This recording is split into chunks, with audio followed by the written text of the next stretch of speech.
மதிப்பிற்குரிய கடகம் ராசி நண்பர்களே, சகோதர சகோதரிகளே, உங்கள் அனைவருக்கும் எனது கனிவான வணக்கங்கள். கடகம் ராசி நண்பர்களுக்கு இந்த செப்டம்பர் மாதம் ராசி பலன்கள் எப்படி இருக்கும், ஒரு பாசிட்டிவான பலாபலன்கள் என்னவாக இருக்கும் அப்படிங்கிறத ஒரு தெளிவான விளக்கத்தோடு பொதுவான பலனாக இந்த பதிவில் நம்ம பார்த்துருக்கலாம்.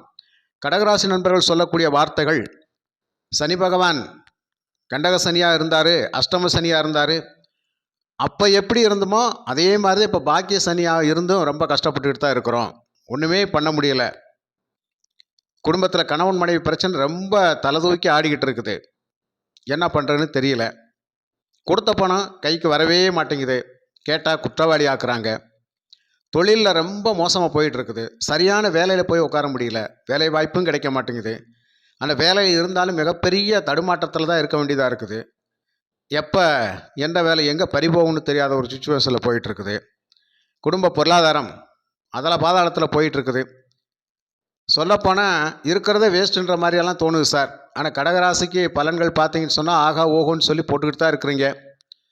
ஆனால் நிஜ வாழ்க்கையில் பல பேர் நம்ம கஷ்டப்பட்டுட்டு இருக்கோமே, என்ன சார் காரணம்? ஒரே ஒரு விஷயத்த சொல்லிக்கிறேன் ஐயா, உன்னிப்பாக கவனிங்க. ராசி பலன்கள் அப்படிங்கிறது கோச்சாரத்தில் கிரகங்கள் கொடுக்கக்கூடிய பலனை கட்டாயம் கொடுத்தா தான் தீரும். கண்டிப்பாக அந்த பலன்கள் கிடைச்சி தான் தீரும். ஆனால் சுய ஜாதகத்தில் நீங்கள் பிறந்த நாமயோகத்தை என்னன்னு பாருங்கள், என்ன நாமயோகத்தில் பிறந்திருக்கீங்கன்னு பாருங்கள், என்ன கரணத்தில் பிறந்திருக்கீங்கன்னு பாருங்கள், எந்த திதியில் பிறந்திருக்கீங்கன்னு பாருங்கள். பிரதமையிலிருந்து வளர்பிறை பௌர்ணமி வரைக்கும் 15 திதிகள், அதே தேய்பிறை பிரதமையிலிருந்து அமாவாசை வரைக்கும் 15 திதிகள். பௌர்ணமி அமாவாசை இந்த 2 திதியில் பிறந்தவங்களுக்கு திதி சூனியம் கிடையாது.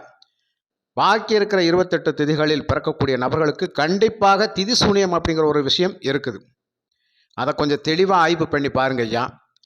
அதுக்கப்புறம் நீங்கள் பிறந்த நாள் 7 நாளில் எந்த கிழமையில் பிறந்திருக்கீங்கன்னு பாருங்கள், அந்த கிழமைக்கு என்ன ஓரையில் பிறந்திருக்கீங்கன்னு பாருங்கள். பிறக்கிற போதே ஒரு ஓரை இருந்திருக்கும், அந்த ஓரைக்காலம் என்ன சொல்லுதுன்னு பாருங்கள். இவ்வளவு விஷயங்கள் இருக்குது. என்ன கரணத்தில் பிறந்திருக்கோன்னு பாருங்கள். இந்த மாதிரியான விஷயங்களெல்லாம் ஜாதகத்தில் உண்டு.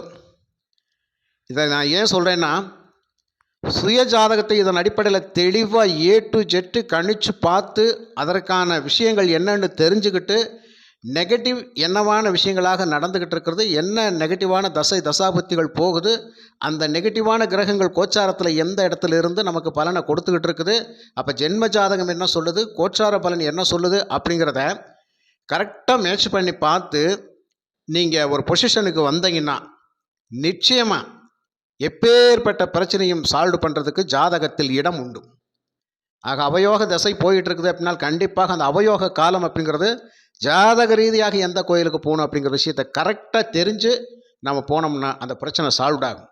தொழில் நஷ்டம் வருது, தேர்த்தவே முடியலன்னா இங்கே ஏதோ ஒரு விஷயம் இருக்குது.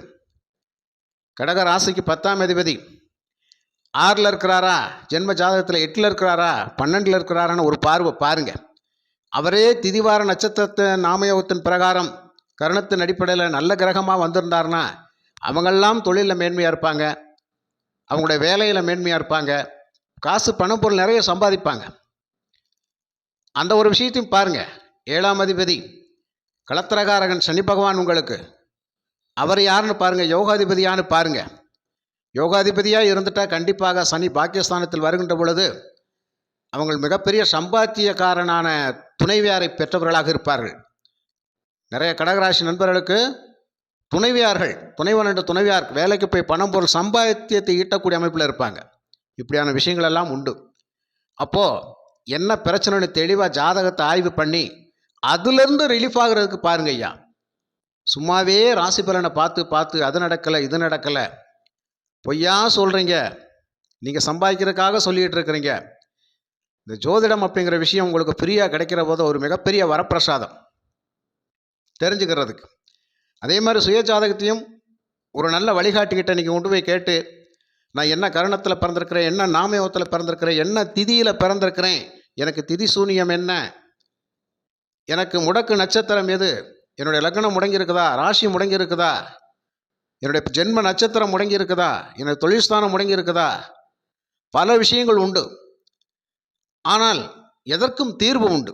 அந்த தீர்வை நாம் தேடி போகாத பட்சத்தில் கண்டிப்பாக ஏதாவது ஒரு இடத்துல உட்காந்துக்கிட்டு புலம்பிக்கிட்டே தான் இருப்போம். வாழ்நாள் முழுவதும் புலம்பிக்கிட்டே தான் இருப்போமே தவிர ட்ரீட்மெண்ட் சரியாக எடுக்க மாட்டோம். ஆக ஆஸ்பத்திரிக்கும் போக மாட்டேன், மாத்திரை மருந்தும் சாப்பிட மாட்டேன், எதுவுமே செய்ய மாட்டேன். நீங்கள் சொன்னீங்கன்னா எனக்கு கரெக்டாக நடக்கணும், நான் என் உடல் சீராக ஆகணும், மாத்திரை மருந்து சாப்பிடாமலே குணமாகணும், அதுக்கு ஏதாவது வழின்ற சொல்லுங்கன்ற மாதிரி நம்ம நடந்துகிட்டு இருக்கோம் ஐயா. உடலில் பிரச்சனைனா மருத்துவம், வாழ்க்கையில் பிரச்சனைனா கண்டிப்பாக ஜோதிடம். இந்த 2 விஷயத்தை கரெக்டாக எடுத்துப்பேன். நீங்கள் ட்ரீட்மெண்ட்டை நிச்சயமாக சரியாக எடுத்தீங்கன்னா உடலில் நமக்கு இருக்கிற பிரச்சனை தீரும். அதேமாரி நல்லது ஒரு ஜோதிடர்கிட்ட உங்கள் ஜாதகத்தை காட்டி சரியான பலனை நீங்கள் கேட்டு வாங்கி பாசிட்டிவான விஷயம் என்ன, நெகட்டிவான விஷயம் என்ன, நெகட்டிவான விஷயத்துலேருந்து மீண்டும் வெளியே வர்றதுக்கு வழிமுறைகள் என்ன அப்படின்னு கேட்டு நீங்கள் கரெக்டாக தெரிஞ்சு அதில் நீங்கள் முயற்சி பண்ணி வந்துட்டீங்கன்னா உங்கள் வாழ்க்கை மிகப்பெரிய லட்சியத்தை நோக்கி பயணித்து வெற்றி தான் பெறுவீர்கள், தோல்வி இருக்காது. எதற்கும் தீர்வு உண்டு. சரிங்களையா? அப்படி உங்கள் ஜாதகத்தை பார்க்கணுன்னு சொல்லி விரும்புனீங்கன்னா 93 639 79 179 இந்த நம்பருக்கு உங்கள் ஜாதகத்தை வாட்ஸ்அப் பண்ணுங்கள். நிச்சயமாக உங்களோட ஜாதகத்தை தெளிவாக ஆய்வு பண்ணி நீங்கள் என்ன திதியில் பிறந்திருக்கீங்க, என்ன நாமயோகம், என்ன கரணம், எந்த வாரம், நட்சத்திரம், இந்த விஷயங்களெல்லாம் கரெக்டாக ஆய்வு பண்ணி உங்களுக்கு லக்னம் முடங்கியிருக்கா, ராசி முடங்கியிருக்கா, தொழில்ஸ்தானம் முடங்கியிருக்கா, அந்த முடக்கை எடுப்பதற்கு எந்த ஆலயத்துக்கு போகணும், என்ன விஷயங்கள் பண்ணணும் அப்படிங்கிறதெல்லாம் தெளிவாக கொடுப்போம். கண்டிப்பாக ஜாதகத்தை பாருங்கள். இப்போ செப்டம்பர் மாதம் பலன்களுக்கு பார்ப்போம். கண்டிப்பாக அந்த பலன்கள் அப்படிங்கிறது 100க்கு 25-30% பேருக்கு பொருந்தும், பாக்கி 70% பேருக்கு பொருந்தாது. ஏன்னு சொன்னால் கடகராசியில் நம்ம ஊரில் மட்டும் 40 பேர் பிறக்கலை. கண்டம் விட்டு கண்டம் எத்தனையோ இடத்துல இருக்கிறவங்களாம் கடகராசியில் பிறந்திருக்காங்க. இந்த உலக மக்கள் தொகை 12 பிரித்தா எத்தனை பேர் கடகராசியில் பிறந்திருப்பாங்க? இந்த பலன் நமக்கு மட்டும் ஐயா, எல்லாருக்கும் உண்டு. அதனால் அந்த கடகராசிக்கான பலன் செப்டம்பர் மாதம் எப்படி இருக்குன்னு சொல்லி தெளிவாக பார்க்கலாம். கடகராசிக்கு இந்த செப்டம்பர் மாதத்தில் கிரக அமைப்புகள் பார்த்தாக்கா, ராசியில் சுக்கிரன், 2ஆம் இடத்துல சூரியன் புதன் கேது, 3ஆம் இடத்துல செவ்வாய், 5ஆம் இடத்துல அன்றைய கோச்சார சந்திரன், 8ஆம் இடத்துல ராகு பகவான், 9ஆம் இடத்துல சனி வக்கரத்தில் இருப்பார், 12ஆம் இடத்துல குரு இருப்பார். இது செப்டம்பர் 13ஆம் தேதி வரைக்கும் உள்ள பலன். 13ஆம் தேதி பார்த்தீங்கன்னா உங்களோட ராசிக்கு 2ஆம் இடத்துல இருக்கக்கூடிய புதன் அவர் 3ஆம் இடத்துக்கு பயிற்சியாகி அமர்வார். 15ஆம் தேதி செவ்வாய் 3லேருந்து 4ஆம் இடத்துக்கு வருவார். 16ஆம் தேதி உங்களுடைய ராசியில் இருக்கக்கூடிய சுக்கிரன் 2ஆம் இடத்துக்கு பயிற்சியாகி கேதுவோடு சேர்ந்து பயணிப்பார். 17ஆம் தேதி சூரியன் 2ஆம் இடத்துலேருந்து பயிற்சியாகி 3ஆம் இடத்துக்கு வந்து புதனோடு சேர்ந்து பயணிப்பார்.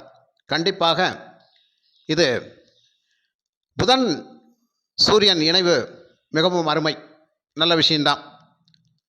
இங்கே ஒரு முக்கியமான விஷயம் என்னன்னு கேட்டால், லக்னத்தில் சுக்கிரன் இருப்பது அவர் 4ஆம் அதிபதி என்று பாதகாதிபதி.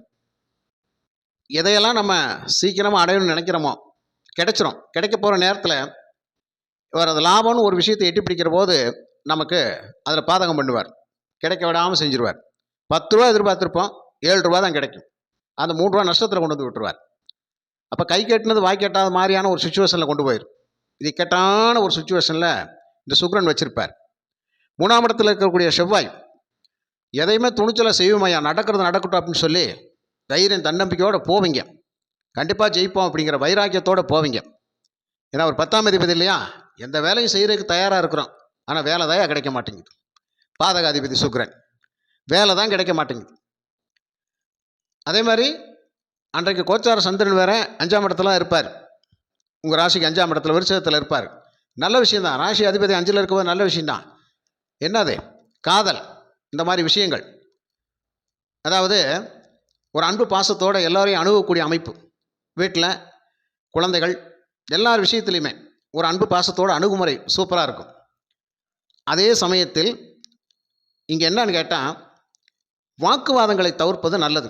ஏன்னா இந்த சுக்கிரன் கேதுவோடு சேர்ந்து அவர் 15ஆம் தேதிக்கு மேலே பயணிக்கிற பொழுது குடும்பத்தில் ஒரு சின்ன சின்ன குழப்பங்கள் வந்தே தீரும். சுக்கிரன் என்ன பண்ணுவார், எல்லாத்தையும் செஞ்சேன் ஆனால் ஒரு பிரயோஜனம் இல்லாமல் போச்சு, எல்லாம் கொடுத்தேன் ஆனால் என் கையில் ஒன்றும் இல்லை, நான் எல்லா பேர்த்துக்கும் நல்லது தான் சொன்னேன் ஆனால் என்னை கெட்டவன் ஆக்குறாங்க, இந்த மாதிரியான ஒரு விஷயங்களை கொடுத்துரும். ஏன்? கூடவே கேது குழப்பத்தை உண்டு பண்ணுறதுக்கு அவர். அப்போ என்ன அர்த்தம்? யாருக்கும் ஒன்றும் செய்ய வேணாம், உங்கள் அளவில் கரெக்டாக பயணிச்சிருங்க. இந்த மாதம் முழுவதும் 15ஆம் தேதிக்கு அப்புறம் கரெக்டாக பயணிச்சிருங்க. யாருக்கும் கொடுக்க வேணாம், வாங்க வேணாம். ஏற்கனவே கொடுத்த பணமே உங்கள் கைக்கு வராமல் தடுமாறிக்கிட்டு இருக்கிறீங்க. ஏன்னா 6ஆம் அதிபதி 12ல், அங்கே போய் கேட்டால் சண்டை தான் வருது. நான் என்ன தரமாட்டேனா? ஒரு சொந்தக்காரன் கூட பார்க்க மாட்டியா? மாமன் மச்சனை கூட பார்க்க மாட்டியா? ஒரு நண்பன் கூட பார்க்க மாட்டியா? இப்படியெல்லாம் பேசுவாங்க. பார்த்து தாயா கொடுத்தேன், நான் தான் உனக்கு கொடுத்தாலும் யாருன்னு தெரியாமல் நீ பேசிக்கிட்டு இருக்க அப்படின்னு சொல்லி நம்ம பேசுவோம். ஆனால் அவங்க அந்த பேச்சை காதில் வாங்கிக்கிற மாட்டாங்க. நல்லா யோசனை பண்ணி பாருங்கள். கடகராசிக்கு தான் பிரச்சனை. எனக்கு யாருன்னு தெரியலையான்னு அவங்க கேட்பாங்க. யாரும் தெரிஞ்சாடா நீ பேசுகிறான்னு கேட்பாங்க. யாரும் தெரிஞ்சு தான் நான் எல்லாமே செஞ்சேன், இப்போ நான் செஞ்சுட்டு என்னைத்தான் நீ எனக்கு தெரியாமல் இருக்கிற அப்படின்னு சொல்லி நம்ம அவங்கள கேட்போம். பதில் வராது. அதனால் உங்களை பொறுத்த மட்டும் நண்பர்கள் உறவுகள் எல்லாம் பகல் வேஷம் மாதிரி தான். பகல் வேஷம் தான் போடுவாங்க. ஆனால் உங்களால் கண்டுபிடிக்க முடியாது. பரவாயில்ல, அவங்களால ஆதாயம் உண்டு. எப்படி? அவங்களால நிச்சயமாக ஆதாயம் உண்டு. எதிரியை வளர்த்து விட்டு தனம் பெறக்கூடிய அமைப்பு யாருக்கு? கடகராசி நண்பர்களுக்கு. அவாவே எடுக்கிற முடிவு நமக்கு சாதகமாக தான் இருக்குது அப்படின்னு சொன்ன மாதிரி உங்களுக்கு சாதகமாக தான் இருக்கும். அதனால் எதிரிகளை பற்றி அவங்கள பற்றி நீங்கள் கவலையப்படாதீங்க. நிச்சயமாக அவங்களால ஒரு ஆதாயம் நிச்சயமாக உண்டு. எதிர்பாராத நேரத்தில் உங்களுக்கு செஞ்ச துரோகங்கள் அவங்கள தாக்கும். அவங்களே வந்து தேடி வந்து நான் செஞ்ச தப்புன்னு சொல்லி உணரக்கூடிய அமைப்பெல்லாம் வந்துடும். அதனால் அதை பற்றி கவலைப்படாதீங்க. குடும்பத்தில் மட்டும் கொஞ்சம் அனுசரித்து விட்டு கொடுத்து போயிருங்க. புதிய பொருள்கள் வாங்குறது எடுக்கிறது எல்லாத்தையும் ஒரு 15 நாள், இந்த செப்டம்பர் மாதத்துக்கு அப்புறம் 15 நாளுக்கு அப்புறம் நிப்பாட்டி வச்சுருங்க. எதுவாக இருந்தாலும் செய்ய வேணாம், வாங்க வேணாம், கொடுக்க வேணாம். அந்த மாதிரியான ஒரு விஷயங்களை நம்ம செய்ய வேணாம். அதுக்கப்புறம் பார்த்திங்கன்னா, இந்த சொத்து பத்து வாங்குகிற விஷயங்கள், சொத்து பத்தில் வில்லங்கங்கள், இது கொஞ்சம் சரியாகும்னு சொல்ல முடியாது. ஏன்னா நம்ம அங்கே போய் என்னப்பா போன வருஷம் வாங்கினேன் அந்த இடம் இன்னும் பத்திரம் பிடிக்காமல் இழுபட்டுக்கிட்டே கிடக்குது, அது என்னன்னு கொஞ்சம் பார்ப்போமா அப்படின்னு கேட்டோம்னா, இப்போ என்ன அவசரம் பார்க்கலாம் அப்படின்ட்டுருவாங்க. இது இந்த மாதம் அதே தான் சொல்லுவாங்க. அதனால் இதுக்கெல்லாம் வந்து அந்த சொத்து பத்து வாங்கிறது, மற்றபடி தொழில் சம்மந்தப்பட்ட விஷயங்கள் செய்கிறதெல்லாம் சுயஜாதகத்தை கொஞ்சம் தெளிவாக பார்த்துக்கிட்டிங்கன்னா வில்லங்கங்கள்லேருந்து மீண்டு வெளியே வர்றதுக்கு அதில் ஒரு சில விஷயங்கள் இருக்கும். மற்றபடி கோச்சாரத்தில் இந்த மாதிரியெல்லாம் விஷயங்கள் நடந்துக்கிட்டே இருக்கும் உங்களுக்கு. புரியுதுங்களா? அப்புறம் உடல் ஆரோக்கியம் சம்மந்தப்பட்ட விஷயத்தில் கொஞ்சம் கவனமாகவே இருங்க. கொஞ்சம் கவனமாக இருங்க. சரியாயிரும். மருத்துவ செலவுகள் குறையக்கூடிய அமைப்பில் இருக்குது. இருந்தாலும் 6ஆம் அதிபதி 12 இருக்கார் இல்லையா, அவர் மீண்டும் மீண்டும் மருத்துவ செலவு அதிகரிச்சுக்கிட்டே இருப்பார். ஏதாவது ஒரு பிரச்சனை உண்டு பண்ணிக்கிட்டே இருப்பார். இருந்தாலும் சுகபோகஸ்தானத்தை அவர் பார்க்குறதுனால கொஞ்சம் மீட்டு வெளியில் விட்டுருவார். கடகராசிக்காரங்க சங்கடப்பட வேண்டிய அவசியமே கிடையாது. இப்படி பல விஷயம் நல்ல விஷயங்களும் உண்டு. நல்ல ஒரு வேலைக்கு போய் உட்காரக்கூடிய அமைப்பு உண்டு. வருமானம் கை கொடுக்கும், நிச்சயமாக கை கொடுக்கும். ஆனால் இந்த மாதத்தை பொறுத்த மட்டும் ரொம்ப கையஸ்ட்டாக போகாமல் கொஞ்சம் ரைட்டாக இறுக்கி பிடிக்கிற மாதிரியே தான் போயிட்டுருக்கும். சனி பாக்கியஸ்தானத்துக்கு வந்தாரே ஒன்றுமே நல்லது காணும்னு சொல்லக்கூடிய அமைப்பு தான் நிச்சயமாக. ஏன்னா அவர் வந்து உங்களுக்கு ஒரு விதத்தில் அஷ்டமாதிபதி இல்லையா, அவர் என்ன தான் பாக்கியத்தில் இருந்தாலும் அஷ்டமாதிபதி 9ல் இருந்தால் நஷ்டத்தை தான் பண்ணுவார், நஷ்டத்தை தான் கொடுப்பார். அப்போ எதையெல்லாம் நம்ம வந்து பெஸ்ட்டாக அடையணும்னு நினைக்கிறோமோ அதில் பூராமே நமக்கு ஒரு லோ கிளாஸ் தான் கொடுப்பார். அதனால் சனி வந்து பாகிஸ்தானத்துக்கு வந்துட்டால் மட்டும் போதாது. நம்ம பிறப்பு ஜாதகத்தில் அவர் யாருன்னு பாருங்கள். அந்த விஷயத்தை பார்த்துக்கிட்டோம்னா சரி பரவாயில்ல, இவர் தான் சனி, நல்லது தான் பண்ணுவார், கெட்டது தான் பண்ணுவார், கெடுதல் தான் பண்ணுவார், கொடுக்கவும் விட மாட்டார், வாங்கவும் விட மாட்டார், வாழவும் விட மாட்டார், அதையும் நம்ம தெரிஞ்சுக்கலாம். பரவாயில்ல, சனி பாகிஸ்தானுக்கு நல்லது தான் பண்ண போகிறாரு, நல்லது தான் நடக்கும் அப்படின்னு சொல்லி அதையும் நம்ம தெரிஞ்சுக்கலாம். அதுக்கு சுயஜாதகம் தான் மெயின். இந்த மாதிரி விஷயங்களெல்லாம் கொஞ்சம் தெளிவாக ஆய்வு பண்ணி பாருங்கள், நிச்சயமாக நல்லது நடக்கும். அது இல்லாமல் நம்ம மேலோட்டமாக பார்க்குறது எந்த விதத்துலையும் செட் ஆகாது. அதேமாதிரி இந்த சுக்கிரன் கேது கணவன் மனைவி உறவை கொஞ்சம் பாதிக்கக்கூடிய அமைப்பில் இருக்கும். ஒரு வெறுப்பு தன்மை ஏற்படுத்தக்கூடிய அமைப்பில் இருக்கும். ஏற்கனவே சண்டையும் சச்சரமாக போயிட்டுருக்கோம், இதில் எங்கிட்ட ஒற்றுமையாக்க விடுறது. இந்த கேதுவும் பார்க்கக்கூடிய 7ஆம் பார்வை, அவர் வந்து 8ஆம் இடத்தை பார்ப்பார். சுக்கிரனும் 8ஆம் இடத்தான் பார்ப்பார். 8ல் ராகு வேறு இருக்கிறார். போதும் ஆயிரும். எப்படா நமக்கு பிரச்சனை தீருன்ற மாதிரி இருக்கும். அப்போ அவமான அசிங்கங்கள் படாமல் இருக்கணும். இருந்தாலும் 8ஆம் இடத்துக்கு குரு பார்வை இருக்குது.